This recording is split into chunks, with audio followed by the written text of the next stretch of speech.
আসসালামু আলাইকুম। শুরু করছি জনপদের খবর, সঙ্গে আছি আমি নিশা মুনতাসির।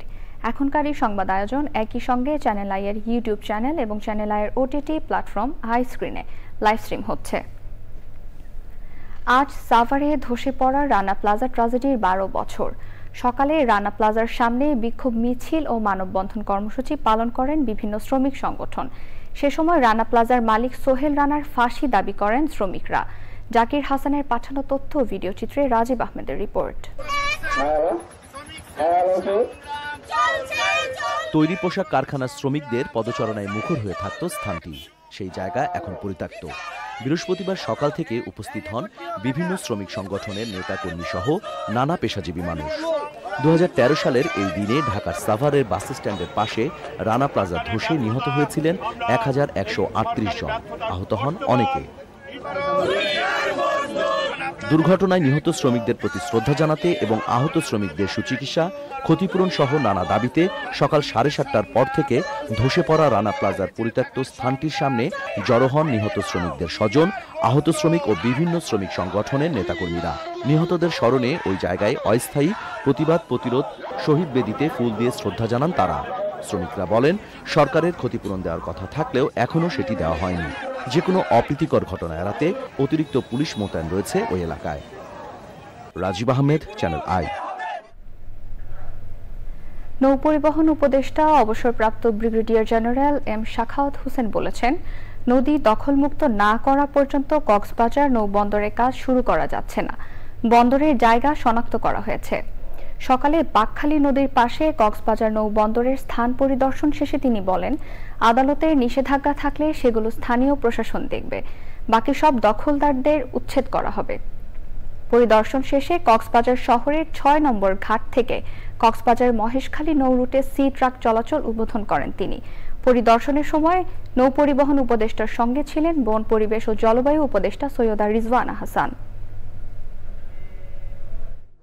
অবৈধ দখল এখানে মুক্ত করা হবে, সেটার জন্য যা করা প্রয়োজন এই গভর্নমেন্ট তাই করবে। কিন্তু আমার নদীকে মুক্ত না করা পর্যন্ত কক্সবাজারে আমরা যে বন্দর করব সেটা কার্যকর হচ্ছে না। নদীর যে সীমানা আছে, স্থানীয় প্রশাসনকে বলা হয়েছে ওটাকে আইডেন্টিফাই করে সেটা মার্ক করার পরে ওর ভিতরে যারা আছে অবৈধ দখলদার তাদেরকে সরে যেতে বলছি। যদি সরে না যান তাহলে তখন তাদের বাড়িঘর ভাঙতে হবে আমাদের। খুলনা প্রকৌশল ও প্রযুক্তি বিশ্ববিদ্যালয় কুয়েটের উপাচার্য ডক্টর মোহাম্মদ মাসুদ ও উপ উপাচার্য ডক্টর শেখ শরীফুল আলমকে দায়িত্ব থেকে অব্যাহতি দেওয়া হয়েছে। শিক্ষা মন্ত্রণালয়ের এক প্রজ্ঞাপনে তাদের দুইজনকে দায়িত্ব থেকে অব্যাহতি দেওয়া হয়। সিভিল ফ্যাকাল্টির ডিন হারুন ও রশিদকে ভারপ্রাপ্ত উপাচার্যের দায়িত্ব দেওয়া হয়েছে। বুধবার রাত 1টা স্টুডেন্ট ওয়েলফেয়ার এর নিচতলায় প্রদর্শনী রুমে ইউজিসি সদস্য অধ্যাপক ডক্টর তানজিম উদ্দিন খান আন্দোলনরত শিক্ষার্থীদের সামনে মন্ত্রণালয়ের প্রজ্ঞাপন পড়ে শোনান। সে সময় তিনি বলেন, কুয়েটের সাম্প্রতিক ঘটনাবলীর পরিপ্রেক্ষিতে সমস্যা নিরসন এবং স্বাভাবিক শিক্ষা কার্যক্রম শুরুর লক্ষ্যে বিশ্ববিদ্যালয়ের উপাচার্য এবং উপ উপাচার্যকে দায়িত্ব থেকে অব্যাহতি দেওয়া হয়েছে। সার্চ কমিটির মাধ্যমে এই দুই পদে নতুন নিয়োগ দেওয়া হবে বলে জানান তিনি।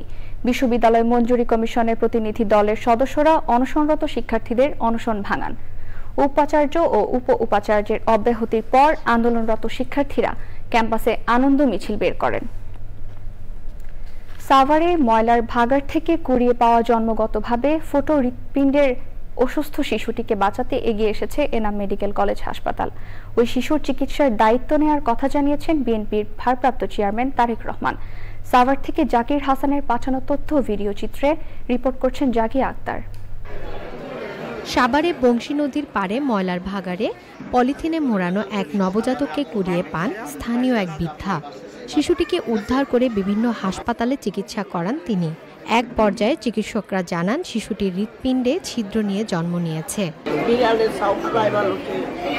ওই বিড়ালের সাউন্ড করে আমি ফেসবুকটা খুলে দেখি আমার বাচ্চা বলানি পাইছি 20 তারিখে, ফেব্রুয়ারি 20 তারিখে থেকে আনছি। তারপরে দ্বীপে নিছি, দ্বীপে থেকে আবার ঢাকা নিচ্ছি আর আইসিতে আছি 13 দিন। পরে ঘটনাটি সাভারের বিএনপি নেতা খোরশেদ আলম জানতে পারেন। বিএনপির ভারপ্রাপ্ত চেয়ারম্যান তারেক রহমানের নির্দেশে ওই শিশুর চিকিৎসায় এগিয়ে আসেন খোরশেদ আলম।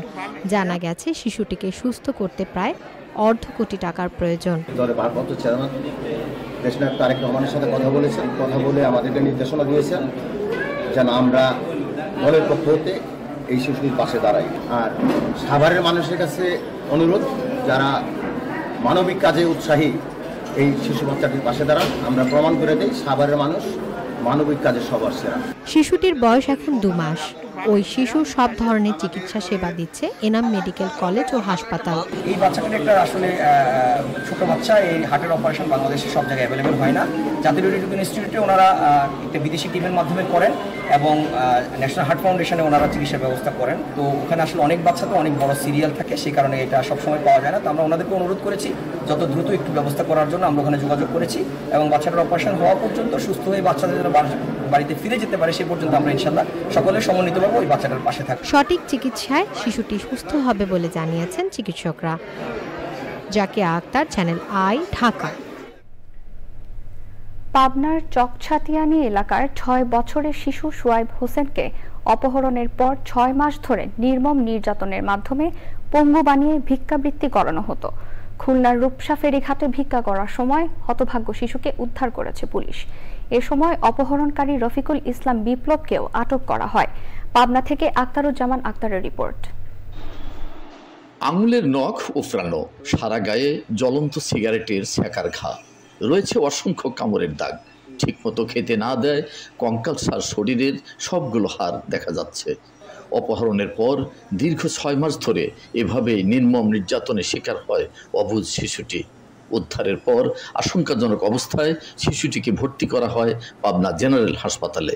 ওর শারীরিক অবস্থা বলতে ওর একটি আঙ্গুল পুরোপুরি পচে গেছে এবং সারা গায়ে অসংখ্য কামড়ের দাগ, 400-500 কামড়ের দাগের মতো হবে। এবং এছাড়া প্রচন্ড রকমের ও হচ্ছে পুষ্টিহীনতায় ভুগছে। পেটটা, যেটা পুষ্টিহীনতা আমাদের পাই, পেটটা ফুলে যায়, শরীর অনেক শুকিয়ে যায় এবং মানসিকভাবেও সে পুরোপুরি মানে ভালো নাই। খুবই একটা হৃদয়স্পর্শী এবং দুঃখজনক ঘটনা। গত বছরের 2 অক্টোবর পূর্ব পরিচয় সূত্র ধরে বিস্কুট কিনে দেওয়ার কথা বলে পাবনার আরিফপুর থেকে প্রতারক রফিকুল ইসলাম বিপ্লব শিশু সোয়াইবকে অপহরণ করে নিয়ে যায়। এসআই জাকারিয়া রূপসা থানা থেকে 17/4 সংবাদ পাই যে একটা বাচ্চাকে তারা ওখানে উদ্ধার করেছে। তারই প্রেক্ষিতে আমরা পুরো টিম যায় ওই বাচ্চাটাকে উদ্ধার করি। তার ফলশ্রুতিতে জানতে পারি এই বাচ্চাকে দিয়েছে ভিক্ষাবৃত্তি করাইতেছিল। তারই প্রেক্ষিতে আমরা তারপর থানায় নিয়ে এসে তার বিরুদ্ধে নিয়মিত মামলা নিয়ে জেলা হাজতে প্রেরণ করা হয়েছে। শিশু সোয়াইবের অপহরণকারীর উপযুক্ত শাস্তি চান তার মা। আমার বাচ্চাকে অনেক টর্চার করছে। আমার বাচ্চা নিজে আমাকে বলেছে, আর বলেছে আমি বিপ্লবের ফাঁসি চাই, আমি বিচার চাই, এমনকি ওর ফাঁসি চাই আমি। শিশু সোয়াইবের সুচিকিৎসা এবং অপহরণকারী বিপ্লবের দৃষ্টান্তমূলক শাস্তির দাবি সাধারণ মানুষের। এই বাচ্চাটা যেন হাসপাতালের সর্বোচ্চ চিকিৎসাটুকু পায়, এ লক্ষ্যে আমরা এখনো পর্যন্ত কাজ করতেছি। আমরা প্রশাসনের সহযোগিতায় যেন সুবিচারটা পাই। এতগুলো নির্যাতন চালাইছে যা আমরা মানবাধিকার কমিশন সহ সকল শ্রেণী পেশার মানুষের কাছে এবং প্রশাসনের কাছে দৃষ্টান্তমূলক শাস্তি আবেদন করছে। পুলিশ জানায় পাবনা সদর উপজেলার চকছা 3 এলাকার আমিনুল ইসলাম ও সোহানা জাহানের একমাত্র শিশু সন্তান সোয়াইব। বাবা অন্যত্র বিয়ে করায় মায়ের কাছে থাকতো শিশুটি। অপহরণকারী রফিকুল ইসলাম বিপ্লব একই উপজেলার সানিরদিয়ার গ্রামের আমজাদ হোসেনের ছেলে। অপহরণকারীকে পাবনা আদালতের মাধ্যমে জেল হাজতে পাঠানো হয়েছে। পাবনা থেকে আক্তারুজ্জামান আক্তার, চ্যানেল আই। গাজীপুরে বিএসসি ইঞ্জিনিয়ার ও ডিপ্লোমা ইঞ্জিনিয়ারদের আন্দোলনের প্রেক্ষাপটে সংবাদ সম্মেলন করেছেন ডুয়েট শিক্ষার্থীরা। সকালে ঢাকা প্রকৌশল ও প্রযুক্তি বিশ্ববিদ্যালয়ের শহীদ মিনারে সাধারণ শিক্ষার্থীদের উদ্যোগে সংবাদ সম্মেলনে শিক্ষার্থীরা জানান, বিএসসি ইঞ্জিনিয়ার ও ডিপ্লোমা ইঞ্জিনিয়ারদের মধ্যে শিক্ষাগত, পেশাগত, কাঠামোগত পার্থক্য রয়েছে। তাই বিএসসি ইঞ্জিনিয়ারদের সঙ্গে ডিপ্লোমা ইঞ্জিনিয়ারদের এক করা অপ্রাসঙ্গিক। এরই পরিপ্রেক্ষিতে নবম গ্রেডে সহকারী প্রকৌশলী পদে নিয়োগ সংখ্যা বাড়ানোর দাবি জানান ডুয়েট শিক্ষার্থীরা। পাশাপাশি মেধা ও যোগ্যতার ভিত্তিতে পদোন্নতির সুযোগ রাখা সহ 4 দফা দাবি তুলে ধরেন তারা। বিএনপির কেন্দ্রীয় নির্বাহী কমিটির সদস্য অ্যাডভোকেট এম রুহুল কুদ্দুস তালুকদার দুলু বলেছেন, আওয়ামী লীগের নির্যাতনে মানুষ শান্তিতে ঘুমাতে পারেননি, তাদের অন্যায় অত্যাচারের মানুষ অতিষ্ঠ ছিল। Natore chamber of commerce and industry আয়োজিত মাসব্যাপী শিল্প ও বাণিজ্য মেলার উদ্বোধনী অনুষ্ঠানে প্রধান অতিথির বক্তৃতায় তিনি বলেন, 5 আগস্টের আগে তারা কোনো অনুষ্ঠানে যেতে পারেননি। Natore chamber of commerce and ইন্ডাস্ট্রির সভাপতি আব্দুল মান্নাফের সভাপতিত্বে উদ্বোধন অনুষ্ঠানে বিশেষ অতিথি ছিলেন পুলিশ সুপার মোহাম্মদ আমজাদ হুসাইন। মেলায় 100-র বেশি কুটির শিল্প সহ বিভিন্ন প্রতিষ্ঠানের স্টল বসেছে।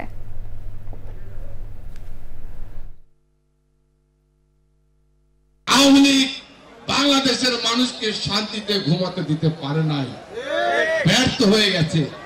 তার জন্যই আজকে তাদের এই পরিণতি।